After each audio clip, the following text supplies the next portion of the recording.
बनारस के अस्सी घाट पर गंगा। गंगा उत्तराखंड की खूबसूरत पहाड़ियों और घाटियों से कल कल निनाद करती ही ऋषिकेश, हरिद्वार और फिर अनेक शहरी क्षेत्रों के होते हुए प्रयाग में यमुना से मिलती है और प्रयाग के बाद गंगा वाराणसी में आती है। वाराणसी में गंगा के घाटों का विशेष महत्व है और इन्हीं में प्रसिद्ध है यहाँ का अस्सी घाट, जहाँ पर लोग गंगा के दर्शन के लिए और इसके सौंदर्य का आनंद लेने हेतु देश विदेश से आते हैं। लेकिन ये भी हकीकत है कि गंगा पे करोड़ों रुपए खर्च करने के बाद भी हम लोग इसे स्वच्छ बनाने में सफल नहीं हो पाए हैं।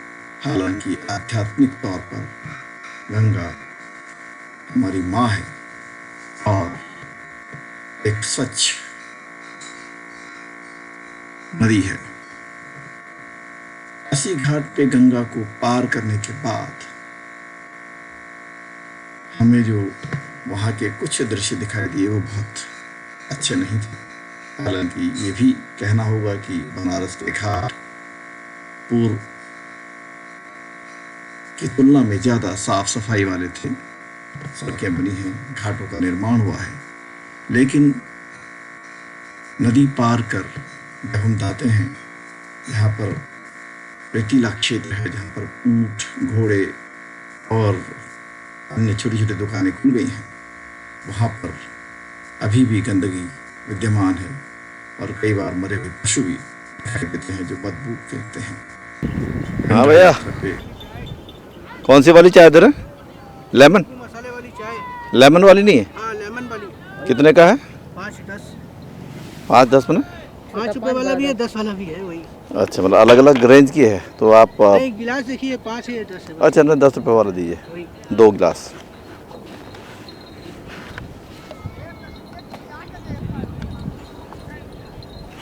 तो यहाँ पर ये ऊँट और ये सब आजकल हाँ हाँ, आजकल ऊँट, घोड़ा सब सवारी करता रहता। गाड़ी भी चल रहा है ना। तो ये सब निषाद समुदाय के हैं या और भी हैं लोग? आप कौन सी बिरादरी के हैं? हम हैं बंगाली ब्राह्मण। बंगाली ब्राह्मण? बंगाल से यहाँ कैसे आ गए? नहीं, हम लोग का जन्म कर्म यही है, हमारे पिताजी हैं। अच्छा अच्छा अच्छा अच्छा अच्छा। बंगाल में तो भाई बहुत तगड़े ब्राह्मण होते हमारे जो फादर थे उनका मकान ही विश्वनाथ मंदिर के बगल में ही था। हैं। अच्छा अच्छा अच्छा अच्छा अच्छा। तो आप कभी बंगाल गए हैं? नहीं, अपने बचपन में तो गए, उसके बाद तो जो है नहीं जाना हुआ। अच्छा अच्छा छोटे अच्छा। थे तो एक बार। कहाँ के आपको गांव कहाँ बंगाल में? ये आपका वहाँ पड़ता है बर्दवान के थोड़ा सा आगे। इधर का जो है ना, उतना आदमी जो है वो नहीं करता, केयर नहीं करता। डेवलपमेंट के ऊपर ये चीज़ नहीं है। अच्छा, इधर का जो है, इधर का मतलब यूपी वाला जो है उसका ज़्यादा दिलचस्पी नहीं है इसमें। हाँ, इस साइड का जो है, क्योंकि इधर जो है आपका पूरा ये एक टाइम सा रेगिस्तान मान लीजिए। हाँ, मतलब तो इसको कहते हैं अब रेगिस्तान तो मान लिया, लेकिन रेगिस्तान में लोग आते हैं ना, अंग्रेज लोग आते हैं, बाहर से घूमने वाले आते हैं, उनको अच्छा लगता है। सफाई भी होता है, जगह डस्टबिन रखना चाहिए, जगह जगह जो है आपको जो है वो डस्टबिन रखने से ये होता है। जैसे भाई प्रधानमंत्री जी ने कहा कि स्वच्छ भारत अभियान है, तो कम से कम यहाँ पर कुछ डस्टबिन रख दें। वही ये इस चीज़ के खिलाफ कि एक आदमी बोलने से नहीं ना होगा। नहीं भाई, आदमी बोलने से ना, देखिए बड़ा अजीब सा है ना कि हम देख रहे हैं पूरा इधर। यहाँ क्या है ना, यहाँ के जो आपके यहाँ घूमने फिरने वाले आते हैं, जो जनता आते हैं, जनता के ऊपर ही सब चीज़ निर्भर है। ठीक है, नहीं, बिल्कुल। जनता जब जो है ऑब्जेक्शन डालेगा ना, तब सरकार की कुर्सी अपने आप हिलेगी। हाँ, अब जैसे कि आपका ये देख रहे हैं कितना गंगा जो है छोटा हो गया, कितना रेत निकल जा रहा है जो है आपका। असल में यहाँ तो गंगा ही था। हाँ, पीछे तक गंगा, पीछे तो बहुत बड़ा, मतलब जो बहुत बड़ा था। काशी में तो गंगा बहुत बड़ी मानी जाती है ना। छोटा होते होते रेत निकलते निकलते जो है एकदम हो गया। अभी आदमी इतना जल्दी गंगा पार कर लेता है। वो मैं तो गंगा अभी पार कर लेता है, सोचता अरे आ गए क्या, पलक झपकते ही आ गए, गंगा पार हो गए। तो आपके टाइम पे गंगा आपने जो सबसे बड़ी देखी और कब देखी? हाँ, कितना बड़ा? वो बहुत बचपन में हम लोग थे, आपका 8-10 साल के थे उस समय। 10 साल के थे उस समय। अरे पहले माँ गंगा था, देखने में लगता अब जो सारा चीज़ जो ये बन रहा है, मकान उकान तोड़ ताड़ के पुराने मकान सब गिरा दे रहे, तो कैसा लग रहा है आपको? नहीं, जो पुराना जो पुश्तैना जो चीज़ चला आता है ना सर, वो उसका बात ही कुछ अलग रहता है। हाँ, और मिट्टी की खुशबू है, पुरानी चीज़ की खुशबू है। जो राजा महाराजाओं के समय से चला आ रहा है, जो बना, जो हमारे पुश्तों ने बना के दिया है जो चीज़, वो उसके आगे जो है आज का जो आप जो है उसका वो करेंगे, अध्ययन करेंगे ना, तो उसके पैर के धूल के बराबर नहीं। पूंजी को जो है मजबूत कीजिए। तो अब देख रहे हैं, हाँ भाई इसका दीवार कमज़ोर हो गया है, तो इसको मजबूत कीजिए। हाँ। जो है उसी के चीज़ से उसको मजबूत कीजिए, उसका चीज़ मत निकालिए बाहर। अभी उसका कितना चीज़ अंदर कितना काफ़ी तोड़ फोड़ हुआ है ना अंदर तो। हाँ।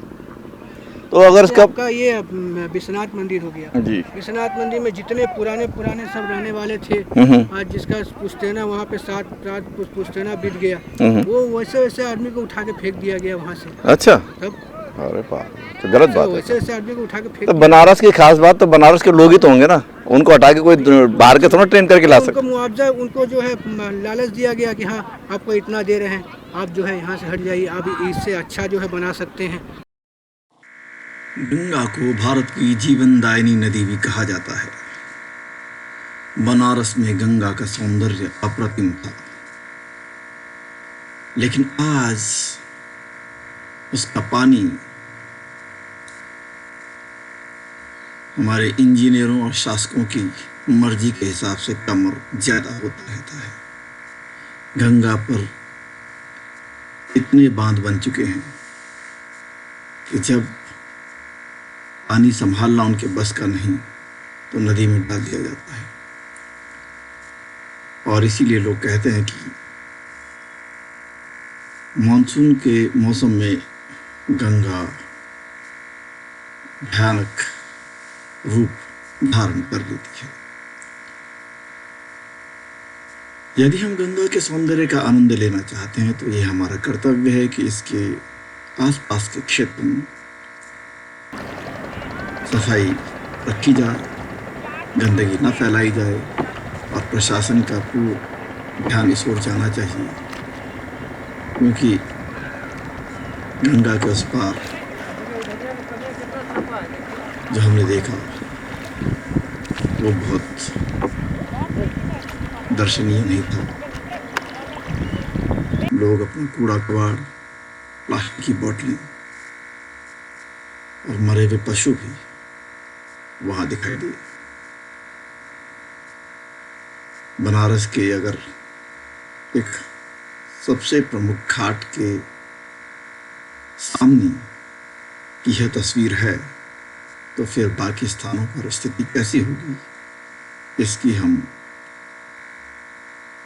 कल्पना भी नहीं कर सकते। हम उम्मीद करते हैं कि स्थानीय अधिकारी और जनता गंगा को केवल आरती तक सीमित न रखे। गंगा जीवनदायिनी है। भारत के जो भी क्षेत्र इसके पास हैं वो सभी बहुत उत्पादक क्षेत्र हैं और भारत की